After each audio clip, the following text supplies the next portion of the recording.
எங்க இருக்குன்னா டோரிமானோட ஹோம் டவுனான தக்கோகாசியில தான் இருக்கும். இதான் டோரிமானோட ஹோம் டவுனு. நம்ம ஜப்பான் வரணும்னு ஆசைப்பட்டோம், ஜப்பானும் வந்தாச்சு. நம்ம சின்ன வயசுல இருந்து ஆசைப்பட்ட டோரிமானோட ஹோம் டவுனான தக்கோகாக்க வந்தாச்சு. இதான் டோரிமானோட ஹோம் டவுன். அப்படியே ஏத்தாப்புல பார்த்தா அப்படியே ஏத்தாப்புல காமிங்க டோரிமானோட ட்ரெயின் போயிட்டு. இந்த ட்ரெயின்ல தான் உலகம் தன்னை நான் மாற்றுவேன்.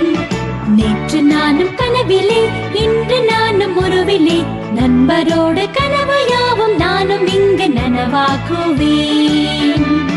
வானம் தொடுவேன் நானும் பறவை போலவே. ட்ரெயின்ல தான் வரும்போது டோரிமான் ட்ரெயின்லயும் வந்தாச்சு, டோரிமானோட பிளேஸ்லயும் வந்தாச்சு. இப்போ எங்க தெரியுமா அடுத்து எங்க போக போறோம்னா டோரிமானோட கோயன், டோரிமானோட பார்க்கு தான் போக போறோம். அடுத்து இங்க போயிட்டு நான் அடுத்த வீடியோ கண்டெக்ட் பண்றேன். யாரு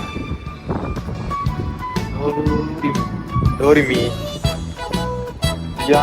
சுசுகா அங்கே ஃபுல்லா மேல எல்லாம் இருக்காங்க. சூனியோவை பாருங்க, காலை தலையில நிக்கிறேன் கிறுக்கு பையன். வாழ்க்கை என்ன காட்டுவேன்,